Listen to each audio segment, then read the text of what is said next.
I am here with the mayor-elect of New York City, Zohran Mamdani. Congratulations. Thanks for coming in. Thank you very much for having me. You broke a lot of new ground last night. First Muslim mayor of New York, first Democratic Socialist, first mayor to win more than 1 million votes in, 3 decades, youngest mayor in more than a century. So what is the message and the mandate behind that? The message is about transforming the most expensive city in the United States of America into one that's affordable for each and every New Yorker. And what New Yorkers across the 5 boroughs gave us last night was a mandate to pursue the most ambitious affordability agenda the city has seen since the days of Fiorello LaGuardia.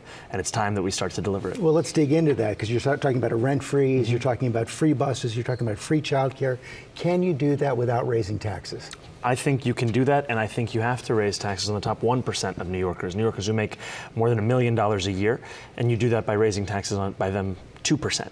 And then you also increase the corporate tax of New York State to match that of New Jersey. So that takes us from about 7.25 to about 11.5%, which is what we see in New Jersey. These things together raise about $9 billion, which more than pays for our economic agenda and also starts to Trump-proof our city. But are you worried that could drive a lot of job creators out of New York? So what I've heard from a number of business leaders is that the affordability crisis is also affecting their ability to attract and retain talent. The city's inability to provide childcare means that businesses often have to provide stipends for that childcare. Right now, the absence of universal childcare means that a family will pay around $22,500 a year, which is more money than many of them would spend if they sent that same kid to college 18 years later. And it is time for city government to actually step up to the responsibility that it has. Not just the city government, that kind of a tax increase is going to require the state as well, including the governor, Kathy Hochul. Is she on board? You know, I'm proud to have Governor Kathy Hochul's endorsement and the endorsement of our agenda, specifically universal childcare. And I've said time and again, I think these are the 2 most direct and straightforward ways to raise this revenue. If there are other ways to raise this funds, the most important thing is that we actually fund this agenda. You said that President Trump was watching you last night. It appears that he was watching you. And it also appears that he and other Republicans are trying to make you the poster boy of the Democratic Party. Mike Johnson, the Speaker of the House, calls you a true extremist and a Marxist. And he says now every House Democrat incumbent and candidate will co-own Mamdani's disastrous record in the 2026 midterms. How do you respond to that?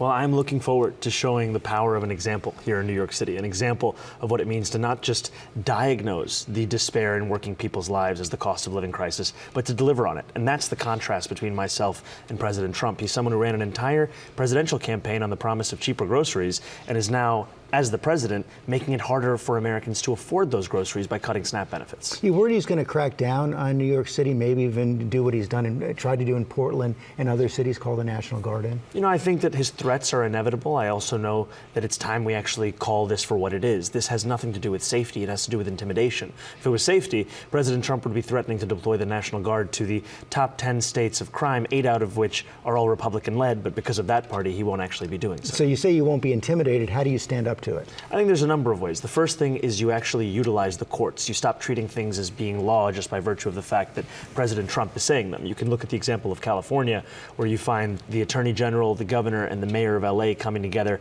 filing a lawsuit in opposition to the deployment of the National Guard. A federal judge found in their favor, and the Attorney General estimated that for every dollar they spent, they recovered more than $30,000 in funds that would have otherwise been seized by the federal government. How about crime? Have you convinced Commissioner Tisch to stay on the police commissioner? You know, I've made my decision to retain Commissioner Tisch, and I've done so because Eric Adams had stacked the upper echelons of the NYPD with incompetence and corruption. She came in, started to tackle that, deliver accountability, and reduce crime across the 5 boroughs.